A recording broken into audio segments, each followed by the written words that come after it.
आपण अलिबाग ज्या 2-3 सीट आमच्या गेल्या त्याच्याबद्दल मी पहिल्यांदा नाराजी आहे, परंतु या शहरामध्ये जवळजवळ 40 वर्ष शेतकरी कामगार पक्षाचं वर्ष आहे. अबाधित आम्ही ते प्राबल्य आम्ही ठेवलेलं आहे. मला वाटतं की हे प्राबल्य नष्ट करण्याचं काम विरोधकांनी या ठिकाणी केलं. पण या निवडणुकीचं वैशिष्ट्य आहे की आम्ही काँग्रेस बरोबर लढत आलो आणि काँग्रेस आणि शेका पक्षाची लढाई आहे. सांप्रतच्या या वादळामध्ये मला वाटतं की ज्या पद्धतीची मागणी आणि काँग्रेसच्या कार्यकर्त्यांनी आणि नेत्यांनी या ठिकाणी ज्या पद्धतीची या ठिकाणी साथ दिली आणि त्यामुळे कधी नाही हे मतं या ठिकाणी मोठ्या प्रमाणात आज शेतकरी कामगार पक्षाच्या उमेदवाराला पडलेली आहे. 2-3 वार्डामध्ये तर डिपॉझिटच घालवलेलं आहे आणि एकदम अल्प मतं मिळाली.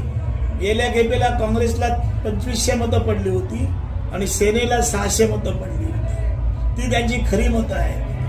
यावेळेला काँग्रेसची मतं ट्रान्सफर होत आहेत आणि त्याच्यामुळे आम्हाला या फटका बसलेला आहे. पण या निवडणुकीचं वैशिष्ट्य आहे, काँग्रेसनी मनापासून तालुक्यातल्या खालच्या तराचा कार्यकर्ता पण या शहरामध्ये आला आणि आपली मतं अबाधित ठेवली आणि ती या ठिकाणी शेका पक्ष आणि काँग्रेसच्या उमेदवारांना त्यांनी चांगल्या जिद्दीनं आपली मतं काबूत ठेवण्याचं काम केलं.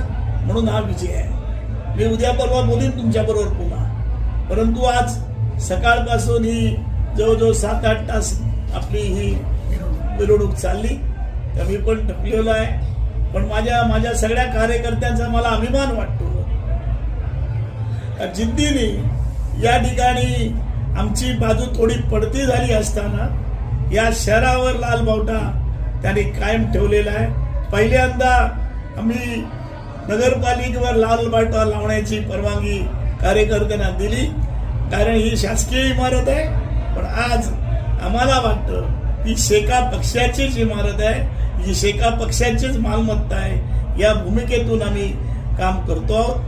मला वाटतं की ज्या पद्धतीचा वापर पैशाचा आणि सत्तेचा स्कुटिनीपासून या ठिकाणी चिन्ह वाटवेपर्यंत सत्तेचा वापर बेकायदेशीर करण्याचा प्रयत्न सांप्रतच्या राज्यकर्त्यांनी केला, तो आम्ही खऱ्यापणे हाणून पाडला. त्याच्यावर मात करून हा आमचा विजय आज मिळालेला आहे.